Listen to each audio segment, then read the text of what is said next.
ভিডিওটা একটু দেখে যান। ভারত পাকিস্তান যে যুদ্ধ শুরু হয়েছে, আমাদের দেশে অনেকে আশা করছে যে এই যুদ্ধে আমরাও সামিল হয়ে যাব বা আমরাও যুদ্ধ করব। প্রথম কথা হলো যে নবী করিম সাল্লাল্লাহু আলাইহি সাল্লামের প্রতিশ্রুত সেই ঐতিহাসিক মুসলমানদেরকে বাতিলের বিরুদ্ধে লড়তে হবে, জীবন দিতে হবে, জিহাদে যেতে হবে, এটার জন্য মুসলমান প্রস্তুত থাকতে হবে। মুসলমান কখনো ভীতু হয়ে জীবন বাঁচানোর জন্য আপনার চেষ্টা করবে এবং শাহাদাতকে এড়ানোর চেষ্টা করবে, এটা মুসলমানের কাজ হতে পারে না। মুসলমান সবসময় শাহাদাতের তামান্না তার অন্তরে লালন করতে হবে।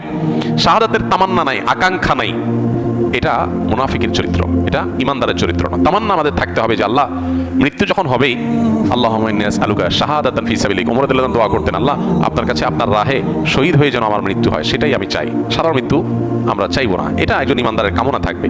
কিন্তু সাধারণ পরিস্থিতিতে আমরা যুদ্ধ আল্লাহর কাছ থেকে চেয়ে নিব না। শাহাদাত চাওয়া আর যুদ্ধ চাওয়া এক জিনিস না। দেখেন ওমর রাদিয়াল্লাহু তাআলা আনহু শহীদ হয়েছেন, একজন অগ্নিপূজকের খঞ্জরের আঘাতে নামাজরত অবস্থায় তিনি মারা গেছেন, এবং শাহাদাতের মর্যাদা আল্লাহ তাকে দিবেন ইনশাআল্লাহ। অথচ তিনি কিন্তু কোনো লড়াইয়ে মারা যান নাই, এবং তিনি দোয়া করতেন, আল্লাহুম্মা ইন্নী আসআলুকা শাহাদাতান ফি সাবিলিক ওয়াল মাউতা ফি বিলাদি হাবিবিক, আল্লাহ আপনার রাহে শাহাদাতও চাই, আবার আপনার রাসূলের শহরে মৃত্যুও চাই। কেউ কেউ মনে করতে এটা সাংঘর্ষিক দোয়া। শাহাদাত তামান্না করলে তো জিহাদের ময়দানে যেতে হবে, এটা তো মদিনায় তো জিহাদ চলে না, জিহাদ তো বাইরে চলে। আবার চাচ্ছেন মদিনায় মরতে, দুইটা কিভাবে হয়?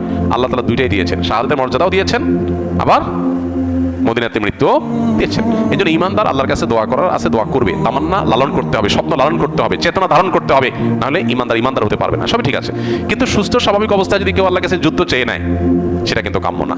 নবী সাল্লাল্লাহু আলাইহি ওয়াসাল্লাম আল্লাহর কাছে আমাদেরকে নিরাপত্তা চাইতে বলেছেন, যুদ্ধ না।